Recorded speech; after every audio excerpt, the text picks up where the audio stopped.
कहते हैं हमारी ही दुनिया में ना जाने कितनी दुनियाएं और बसती है, मगर इंसान सिर्फ उसे ही मानता है जिसे वो देख सकता है। काली अमावस की रात थी। चारों ओर सिवाय हवाएं और शोर के अलावा कुछ भी नहीं था। राजन को आज घर लौटने में देर हो गई थी। रात के सन्नाटे को वो अपनी साइकिल से चीरता हुआ चला जा रहा था। वो गांव की नदी तक पहुंचा ही था कि तभी उसे नदी के पास एक काला साया दिखाई दिया जो नदी के किनारे पानी को घूरे जा रहा था। इतनी रात को नदी के पास देखकर राजन के ना जाने क्यों रोंगटे खड़े हो गए। उसे ऐसा महसूस हुआ मानो उसके पैर साइकिल के पैडल पर जम गए हो।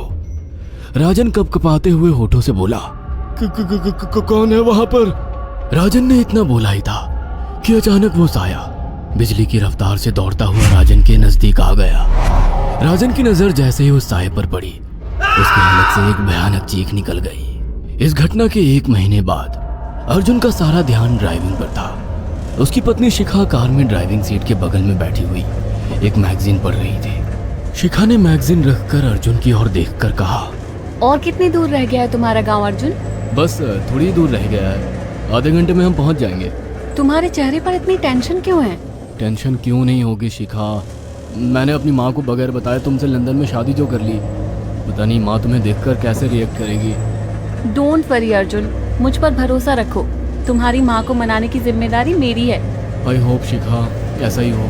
यकीन मानो अगर ऐसा हुआ ना तो मेरे ऊपर से एक बहुत बड़ा बोझ उतर जाएगा। अब मुस्कुरा भी दो यार। अच्छा, तुम बता रहे थे कि गांव में तुम्हारी बहुत बड़ी हवेली बनी हुई है। कुछ बताओ ना अपनी हवेली के बारे में। अरे 15 मिनट में हम वैसे भी पहुंचने वाले हैं, तुम खुद देख लेना। कुछ ही देर में अर्जुन अपने गांव वीरपुर अपनी हवेली में खड़ा हुआ था। अर्जुन की मां अर्चना देवी अर्जुन के स्वागत के लिए हवेली के बाहर खड़ी हुई थी। अर्जुन ने दौड़कर अपनी मां के पैर छुए। सन्नाटा पसरा हुआ था। उसे याद था कि उसकी हवेली में बहुत सारे नौकर चाकर हुआ करते थे। डाइनिंग टेबल पर डिनर के दौरान अर्जुन अपनी मां से जो बोला वो सुन उसकी पत्नी शिखा और रहस्यमय अंदाज में मुस्कुराकर लगातार देखे जा रही थी। माँ, हवेली के सारे नौकर कहाँ गए? मैंने सबको छुट्टी दे दी बेटा। लेकिन क्यों माँ, तुम्हें तो काम करने में बहुत ज्यादा तकलीफ होती होगी। नहीं बेटा, मुझे कोई तकलीफ नहीं होती। कुछ वक्त से मुझे सुकून और सन्नाटा अच्छा लगता है। अर्जुन इससे पहले अपनी माँ से कुछ कहता कि उसकी माँ ने उसे बोलने से रोक दिया। अर्जुन चुपचाप खाना खाने लगा। खाने के बाद अर्जुन और शिखा बेडरूम में चले गए। अर्जुन बेड पर सोच में लेटा हुआ था कि अचानक शिखा अर्जुन से लिपट गई और वासना का तूफान अपने चरम पर पहुंच गया था। अचानक शिखा को दरवाजे पर 2 लाल लाल आंखें दिखाई दिए। उसे ऐसा लगा जैसे कि कोई उसे देख रहा हो। शिखा ने तुरंत बेड से उठकर अपने कपड़े पहन लिए। क्या हुआ शिखा? अर्जुन, मुझे ऐसा लगा जैसे कोई हम दोनों को देख रहा हो। पागल हो गई हो क्या? हवेली में सन्नाटा पसरा हुआ है, एक भी नौकर चाकर नहीं है। तुम्हें वहम हुआ होगा। तुमने तो सारा मूड खराब कर दिया शिखा, अब सो जाओ। उस रात अर्जुन तो गहरी नींद में सो गया, मगर शिखा की आंखों से नींद कोसों दूर थी। अगली सुबह शिखा जल्दी उठकर किचन की ओर चली गई, मगर उसने देखा कि उसकी सास अर्चना नाश्ता तैयार कर चुकी थी। माँ, आपने तकलीफ क्यों की? मुझे बुला लेती आप। शिखा की बात सुनकर उसकी सास अजीब से अंदाज में शिखा की ओर देखने लगी। उनके देखने के अंदाज में पता नहीं ऐसा क्या था कि शिखा को अपने रोंगटे खड़े होते हुए महसूस हुए। अर्चना धीरे धीरे करीब कदमों से शिखा के करीब आकर बोली, कोई बात नहीं बेटी, तुम्हें अब यहीं रहना है।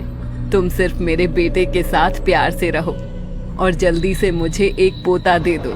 काम की चिंता मत करो, वो सब मैं कर लूंगी। कुछ ही दिनों के बाद अर्चना गर्भवती हो गई।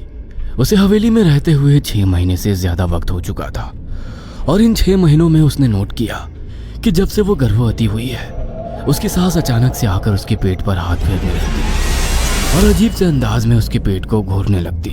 शिखा ने तंग आकर अर्जुन से कहा, अर्जुन, मुझे तुम्हारी माँ का बिहेवियर बड़ा अजीब लगता है। तुम्हारी माँ जब देखो मेरे पेट पर आकर हाथ फेरती रहती है। अरे माँ को अपने पोते के आने का बेसब्री से इंतजार है शिखा, इसमें अजीब लगने वाली क्या बात है? मैं तुम्हें कैसे समझाऊं? मैंने माँ की आंखों में एक अजीब सी चमक देखी है। कैसी चमक? शिखा के मुंह से अचानक से एक अल्फाज निकल गया, जैसे किसी डायन की आंखों में होती है। शिखा की बात सुनकर अर्जुन का गुस्सा 7वें आसमान पर पहुंच गया। वो गुस्से से चीखते हुए बोला, खबरदार शिखा, आगे एक शब्द मेरी माँ के खिलाफ मत निकालना, नहीं तो मुझसे बुरा कोई नहीं होगा। तुम्हें शर्म आनी चाहिए शिखा। जब से तुम यहाँ पर आई हो तब से मेरी माँ तुम्हारी कितनी चिंता करती है। वह तुम्हें समय से खुद नाश्ता बनाकर देती है, खाना देती है, यहाँ तक कि हवेली की साफ सफाई भी वो अकेली करती है। क्या बोलूं अब तुमसे, शर्म आती है मुझे तुम्हें अपनी पत्नी कहते हुए। इतना कहकर अर्जुन गुस्से से कमरे से निकल गया। शिखा अर्जुन से बहुत कुछ कहना चाहती थी मगर कह नहीं पाई। उसने महसूस किया था कि चाहे कितनी भी तेज आंधी और तूफान आए मगर हवेली के अंदर धूल की एक परत तक नहीं जमती थी और दिन ब दिन अर्चना के चेहरे की झुर्रियां कम होती जा रही थी। ऐसा लगता था मानो वो जवान हो रही हो। शिखा के अब 9 महीने कंप्लीट हो चुके थे और एक रात अचानक उसे प्रेगनेंसी पेन होने लगे। वो दर्द से तड़पने लगी। ये देखकर अर्जुन घबरा गया। वो दौड़ा दौड़ा माँ को बुलाकर लाया और बोला, माँ हमें तुरंत शिखा को किसी अच्छे हॉस्पिटल में एडमिट कराना होगा। अर्जुन ने देखा कि उसकी माँ ने उसकी बात को सुना ही नहीं। वो तो बस शिखा के गर्भ की ओर आंखें फाड़ फाड़ कर देखी जा रही थी। अर्जुन एक बार चिल्लाकर कहा, माँ हमें शिखा को इसी वक्त हॉस्पिटल में एडमिट कराना होगा। नहीं, शिखा की डिलीवरी हॉस्पिटल में नहीं, इसी हवेली में होगी। लेकिन इस हवेली में आपके और मेरे अलावा कोई नहीं है। तभी शिखा दर्द से तड़पने लगी। अर्चना ने अपने बेटे को धक्के देकर कमरे से बाहर निकाल दिया और दरवाजा बंद कर लिया। अर्जुन हक्का बक्का रह गया। अर्जुन दौड़ता हुआ गांव की ओर गया। उसने देखा कि गांव में एक पेड़ के नीचे गांव के सभी बुजुर्ग इकट्ठे थे। उनके हाथों में जलती हुई मशालें थीं। अर्जुन उनके पास पहुंच गया और बोला, मेरी मदद कीजिए, मेरी बीवी को प्रेगनेंसी दर्द हो रहे हैं, आप प्लीज किसी दाई को बुला लीजिए, जितना पैसा चाहिए देने को मैं तैयार हूँ। तभी उसके कानों में गांव के सरपंच की आवाज टकराई, बेवकूफ लड़के, तू अपनी बीवी को एक डायन के यहाँ पर मरने के लिए छोड़ आया। क्या कहना चाहते हैं आप जानते हैं आप क्या कह रहे हैं? वही जो तू सुन रहा है। तेरी माँ एक डायन है। इन गांव वालों के हाथों में जो मशाले देख रहा है ना, हम तेरी ही हवेली में आग लगाने जा रहे थे। तेरी माँ ने इस गांव में ना जाने कितने नौजवानों को मार कर खाया है। तेरी माँ एक डायन है। लगता है आपका दिमाग खराब हो गया है। आप जानते भी हैं मैं कौन हूँ? हाँ मैं जानता हूँ, तू ठाकुर धीरेन्द्र प्रताप का बेटा है। तेरे पिता को शक हो गया था कि तेरी माँ एक डायन है, इसीलिए उन्होंने तुझे हमेशा उससे दूर रखा।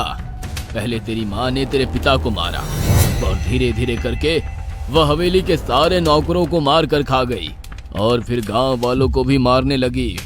और अब तो तेरे होने वाले बच्चे को खाएगी, क्योंकि डायन को नवजात शिशु का मांस खाना बहुत पसंद होता है। अगर मेरी बात पर यकीन नहीं है तो चलकर मेरे साथ तो खुद अपनी आंखों से देख ले। इतना कहकर सरपंच अर्जुन को लेकर हवेली की ओर चल पड़ा। उसके पीछे कई लोग थे जो जलती मशाले पकड़े हुए थे। हवेली के अंदर घुसकर उन्होंने उस कमरे के दरवाजे को तोड़ दिया जहां पर शिखा थी। कमरे का मंजर देखकर अर्जुन के रोंगटे खड़े हो गए। उसने देखा कि उसकी माँ एक बेहद भयानक रूप में उसके बच्चे का मांस खा रही थी और उसकी पत्नी शिखा फर्श पर मरी हुई पड़ी थी और पूरा फर्श खून से लाल था। अर्जुन को अपनी आंखों पर यकीन नहीं आ रहा था कि तभी उसकी माँ उसके ऊपर झपटी।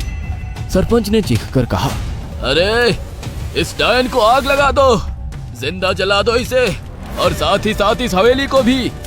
सभी लोगों ने जलती हुई मशाले डायन के ऊपर फेंक दी। देखते ही देखते डायन दर्द से चीखने और चिल्लाने लगी और कुछ ही देर में वो जलकर राख हो गई। हवेली में आग लगते ही सभी लोग अर्जुन को खींचकर बाहर ले आए।